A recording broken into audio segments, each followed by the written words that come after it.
changer de carrière pour être plus heureux et plus épanoui, nous sommes de plus en plus nombreux à partager cette envie.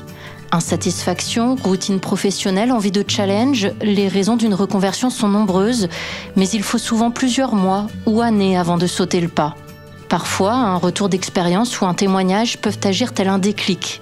Des voies, des choix, des trajectoires, Reconversion, c'est le podcast de l'organisme de formation IFOCOP qui vous aide à préparer au mieux votre future vie professionnelle. Dans ce nouvel épisode, Ismat nous raconte sa reconversion vers un diplôme reconnu Bac+2, une véritable revanche sur la vie pour elle qui avait été privée d'études. Bonjour Ismat. Bonjour Aurore. Alors déjà, merci d'accepter de témoigner dans ce podcast Reconversion. Avant de rentrer dans le vif du sujet, est-ce que vous pouvez vous présenter ? Oui, bien sûr. Donc, je suis Ismat, j'ai 47 ans. J'habite le Val-de-Marne, en région parisienne. Je suis d'origine indienne, née à Madagascar. Maman solo de 2 enfants, un fils de 21 ans, une fille de 14 ans. J'ai grandi à Madagascar de 0 jusqu'à l'âge de 14 ans. Ma seconde, je l'ai faite à Paris. J'ai fait ma seconde, ma première. Je passais en terminale et j'ai été rapatriée sur Madagascar pour raisons familiales. J'ai pas pu terminer mes études ni en France ni à Madagascar. J'ai commencé à travailler à l'âge de 18 ans avec mon père dans son usine. J'étais tout d'abord ouvrière, ensuite j'ai monté les échelons pour devenir après la directrice donc de l'usine. J'ai un petit passement parce que j'ai pas pu terminer mes études. Et après ce passage dans l'entreprise paternelle, quelle a été la suite de votre parcours ? Avec mon père, j'ai travaillé de 18 ans jusqu'à 22 ans. Puis après, mon père m'a envoyé sur Mayotte où j'ai ouvert des boutiques de prêt-à-porter. Et lorsque je me suis mariée, j'ai fondé ma propre famille. Je suis revenue sur la France. Je ne travaillais pas à l'époque. Mon ex-mari ne voulait pas que je travaille. Mais bien sûr, comme j'ai commencé à travailler si jeune, pour moi, c'était inacceptable, inadmissible, impossible de ne pas travailler. Il fallait que je travaille. Et donc, j'ai commencé à travailler dans une entreprise d'inventaire. J'ai aussi, après, travaillé dans la grande distribution en tant que boulangère, en tant que poissonnière. J'ai quitté la grande distribution pour aller être responsable de cafétéria.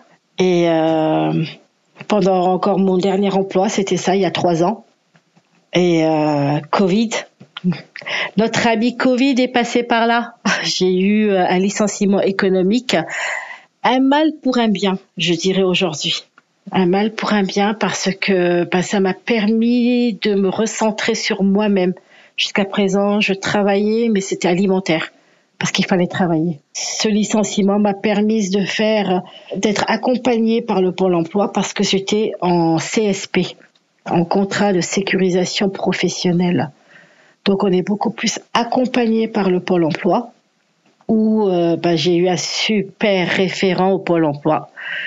Et il m'a proposé de faire un bilan de compétences parce que quand on arrive à 45 ans, savoir que faire, c'est très dur. On ne sait pas, on est un peu perdu. Et que vous a appris ce bilan de compétences ? Moi qui n'avais pas fait d'études, j'étais en train de me dire, est-ce que je serais capable de faire quelque chose de nouveau ? Et ce bilan de compétences m'a montré que oui, c'était enfui en moi en fait. Mes compétences, elles étaient là, malgré tous les métiers que j'ai faits justement qui m'ont aidé à avoir ces compétences. Il faut être très minutieux, très carré, très humain aussi. Quand on a grandi sans avoir fait d'études, on se sous-estime énormément. On se dit que c'est impossible, je suis nulle, j'ai pas le bac. Et non, non, je suis pas nulle. J'ai pas le bac, mais j'ai plein de compétences, plein de qualités. Et j'ai repris confiance en moi. C'était mon premier travail sur moi-même. Reprendre confiance.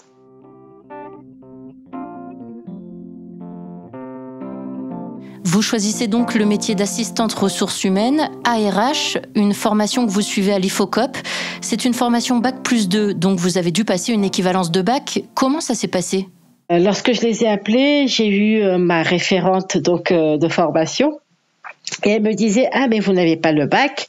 Par contre, vous avez un sérieux bagage.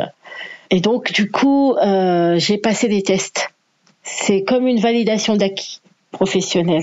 Et c'est une centaine de pages de questions. C'était des questions la plupart du temps de français. Savoir bien écrire le français, ne pas faire d'erreurs. C'était surtout aussi pour savoir ce que j'avais fait comme métier auparavant. J'étais contente, j'étais reçue. On m'a proposé donc une formation de 6 mois, 4 mois de cours intensifs et 2 mois de stage. Je peux vous dire qu'à 45 ans, revenir sur les bancs d'école, c'est très difficile. C'est très très très difficile parce que il faut réapprendre à apprendre, comme on dit.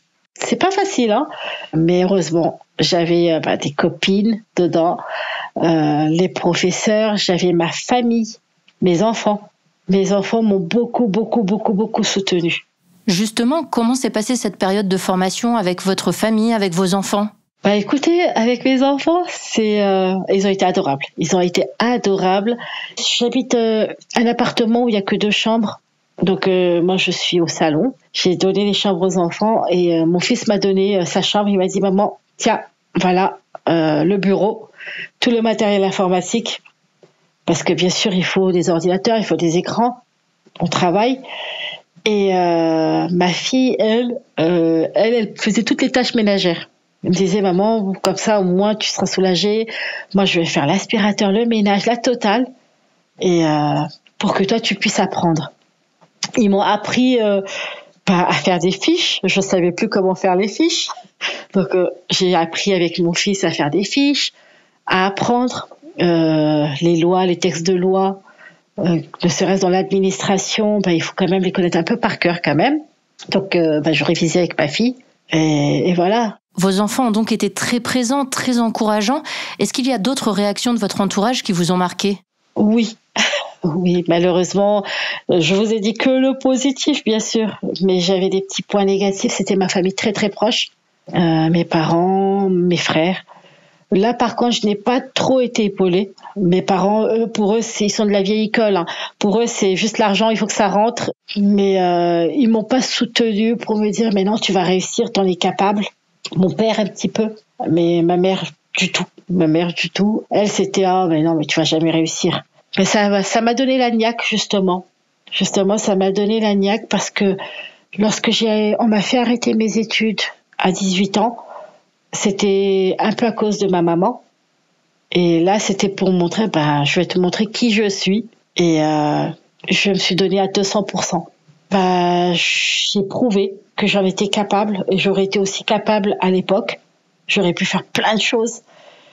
Et ça a été ma revanche, en fait, c'était la revanche sur la vie et j'ai réussi. J'ai eu ma mention très bien. J'ai eu mon stage aussi et ça s'est très bien passé. C'est une société d'intérim sur Paris. Ils m'ont proposé un CDI chez eux que j'ai accepté. C'est mon emploi actuel. Je suis chez eux depuis octobre dernier. Voilà, l'année dernière. Donc 1 an. Et aujourd'hui alors, comment vous sentez-vous dans ce métier d'assistante RH ? Mais c'est trop bien. C'est un métier trop bien. On a des hauts et des bas, hein, bien sûr, comme tous les métiers, mais je me sens valorisée, je me sens épanouie.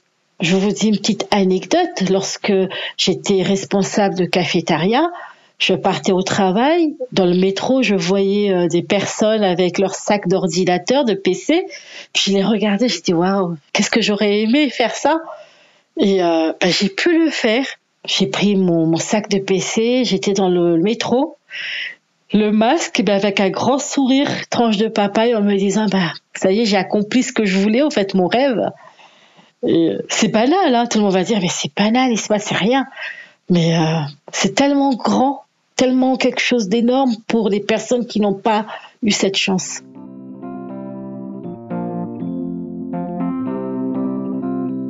Et aujourd'hui, Ismat, comment voyez-vous l'avenir ? Aujourd'hui ? Je vais tout déchirer. Je vais tout déchirer, me dire.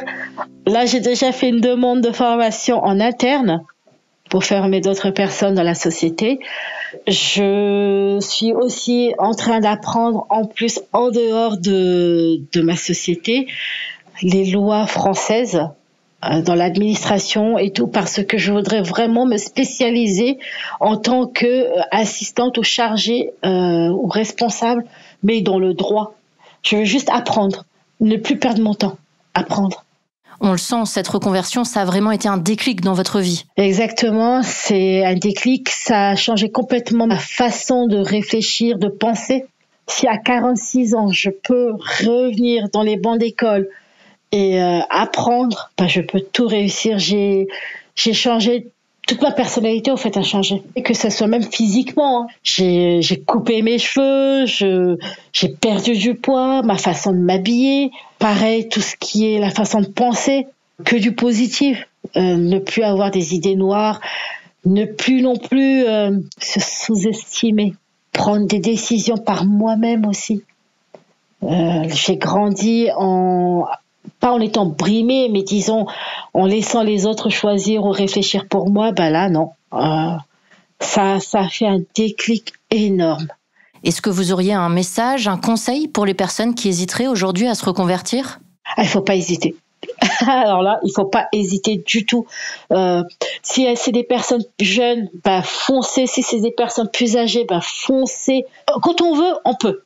Moi, c'est ma devise aujourd'hui. Quand on veut, on peut.